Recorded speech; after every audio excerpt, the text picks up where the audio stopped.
नमस्कार दोस्तों, मैं सुमन सर करियर एक्सपर्ट आज आपके सामने आया हूँ। एक मुख्य सवाल जो बच्चों के जहन में जा रहे हैं, जेईई मेन का रिजल्ट आ चुका है। अब सामने बच्चों के पास है जेईई एडवांस का एग्जाम और जोसा काउंसलिंग। कई सारे सवाल होते हैं कि जेईई एडवांस में कितने बच्चे बैठते हैं, कौन से ऐसे बच्चे होते हैं जो जोसा काउंसलिंग में पार्टिसिपेट करते हैं, क्या प्रक्रिया होती है, उसमें कौन कौन से इंस्टीट्यूशन पार्टिसिपेट करते हैं, उसकी चॉइस फिलिंग कैसे होगी, क्या ये ऑनलाइन मोड होगा या ऑफलाइन मोड होगा। इन सारी बातों का आंसर आज हम देने के लिए बैठे हैं। आज हम डिस्कस करेंगे मुख्यतः 3 सवाल पे। एक पहला, जोसा क्या है। कई बार हमने सुना है जोसा काउंसलिंग होती है, जोसा काउंसलिंग, व्हाट इज द जोसा। सेकंड क्वेश्चन हम लोग देखेंगे जोसा के एलिजिबिलिटी क्राइटेरिया क्या क्या है, कौन जोसा में पार्टिसिपेट कर सकता है, नहीं कर सकता है। अगला क्वेश्चन होगा हमारा जोसा का रजिस्ट्रेशन का प्रोसेस क्या है, how to registered in JoSAA counselling and how to choice fill. JoSAA अगर हम रजिस्टर्ड हो भी गए तो चॉइस फिलिंग कैसे करेंगे, किस तरह के इंस्टीट्यूट को हम चूज करेंगे और क्या करना चाहिए। इन सारे सवालों का जवाब आज हम लेके आएंगे। जोसा क्या है। जोसा ज्वाइंट सीट एलोकेशन अथॉरिटी, ये मिनिस्ट्री ऑफ एचआरडी के द्वारा रन एंड मैनेज होता है, जिसके अंतर्गत 23 IITs, 26 ट्रिपल IITs, 31 NITs और अप्रोक्स 30 गवर्नमेंट फंडेड इंस्टीट्यूशन होते हैं जिनका काउंसिलिंग जोसा के द्वारा कराया जाता है। ये ऑनलाइन मोड में होता है। वर्ष 2021 में 4 बार जेईई मेन का एग्जामिनेशन हुआ है, ये बात आपको मालूम होगा। रैंक भी आ चुका है। ठीक है, अब हमें इंतजार है जोसा की काउंसिलिंग का। जोसा का मानदंड क्या है, ये सवाल कई बार जहन में आता है कि जोसा का एलिजिबिलिटी क्राइटेरिया क्या है, किस तरह से जोसा के थ्रू हम लोग पार्टिसिपेट कर सकते हैं, जोसा की काउंसलिंग में कौन कौन पार्टिसिपेट करते हैं और उसके लिए क्या क्या होना चाहिए, 12th में क्या क्राइटेरिया होना चाहिए या क्या रैंक होना चाहिए। तो मैं आपको बता दूं, जोसा काउंसलिंग के लिए कोई स्पेसिफिक मानदंड नहीं है। इसमें वही बच्चे पार्टिसिपेट कर सकते हैं जो जेईई मेन क्वालिफाई होते हैं या जेईई एडवांस क्वालिफाई होते हैं। जेईई मेन 2 पार्ट में एग्जाम होता है, पेपर 1 और पेपर 2। पेपर 1 बीटेक के लिए होता है और पेपर 2 आर्किटेक्ट के लिए होता है।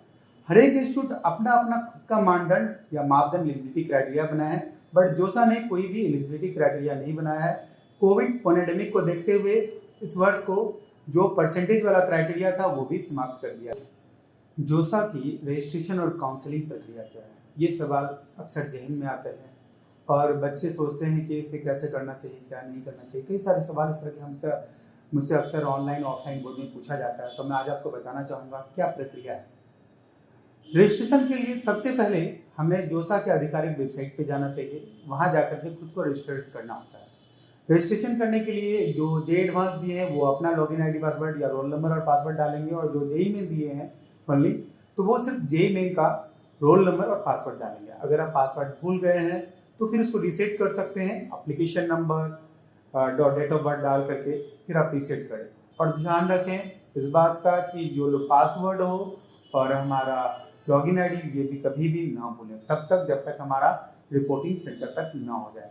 और जो भी जानकारी डालें वही जानकारी डालें जो आपके एकेडमिक डिटेल में मेंशन हो, थोड़ा सा भी मिसमैच ना हो, वरना नोडल सेंटर में जब वेरिफिकेशन के लिए जाएंगे आप ऑफलाइन मोड में अपने NITs में IITs में, वहाँ पे जाकर के आप पकड़े जाएंगे और वहाँ पे मिसमैच की वजह से आपको परेशानी का सामना करना पड़ता है। हमें क्या है, लॉगिन आईडी पासवर्ड डालने के बाद अपनी निजी जानकारी मतलब कि आप राष्ट्रीयता, academic detail, phone number, email ID, ये सारी चीज़ों का प्रॉपर ध्यान से देखना होता है और एक्यूरेसी देखना होता है कि कहीं कोई मिस्टेक तो नहीं है। कि हम एकेडमिक डिटेल डाल रहे हैं तो 10-12 का मार्किंग परसेंटेज, क्या स्कोर आ रहा है, क्या परसेंटेज है, रिजल्ट अवेटेड है या हम पास आउट हैं, ये भी देखना। अगर पास आउट हैं तो हम अपने हर एक सब्जेक्ट वाइज डिटेल डालेंगे। अगर हमारा रिजल्ट अवेटेड है तो हम रिजल्ट अवेटेड शो करेंगे। अगर हमारे पास रैंक आ चुका है तो वो ऑलरेडी लॉगिन आईडी पासवर्ड के साथ वो CRL rank, category rank automatic ले लेता है। उसके बाद हम पूरे विवरण को चेक करेंगे कि जो हमने विवरण डाला है वो हमारा जेन्युइन है या नहीं है और स्टेप बाय करेक्ट है या नहीं है। क्योंकि एक बार आपने सबमिट कर दिया तो दोबारा उसे एडिट करना मुश्किल होगा फाइनल सबमिट होने के बाद, इसलिए एक बार स्टडी कर लें फिर आप फाइनल सबमिट करें। चॉइस फिलिंग रजिस्ट्रेशन के बाद सबसे मुख्य पड़ाव आता है। इसमें ध्यान रखना होता है इंस्टीट्यूशंस का, ब्रांच वाइज क्रम का और अपने चॉइसेस का और अपने रैंक को ध्यान में रखना पड़ता है।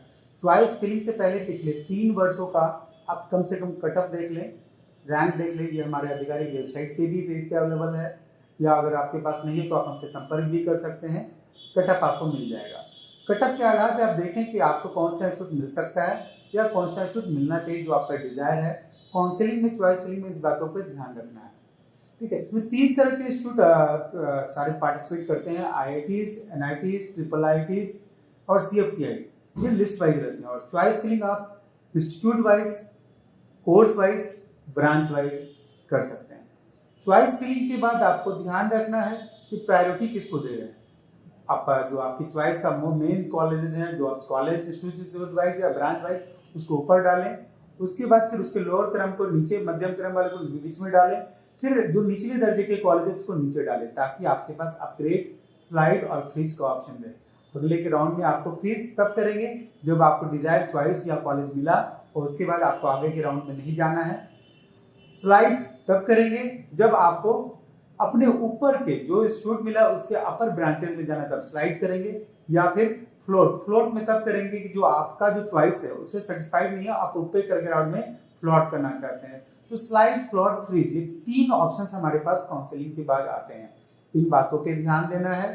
काउंसलिंग से में सबसे इंपॉर्टेंट पार्ट यही है, चॉइस फिलिंग। चॉइस फिलिंग करते वक्त आपको हर एक बिंदु पे ध्यान देना है और ध्यान देने में अगर कहीं कोई परेशानी चॉइस फिलिंग में हो रही है, अगर आपको कोई समस्या आ रही है, बाधा आ रही है, समझ में नहीं आ रहा है कि कौन से कॉलेजेस को ऊपर डाले नहीं डाले, आपका CRL रैंक कितना है और उसके अकॉर्डिंग जिस रैंक पे आपको वो डिजायर कॉलेज मिलेगा या नहीं मिलेगा, इससे संबंधित कोई भी जानकारी की आप हमसे संपर्क कर सकते हैं। हमारा नंबर है, हमारा आधिकारिक वेबसाइट पे, हमारे मुझे मेल कर सकते हैं, वीडियो कॉल, फोन कॉल्स के थ्रू भी आप हमसे संपर्क कर सकते हैं।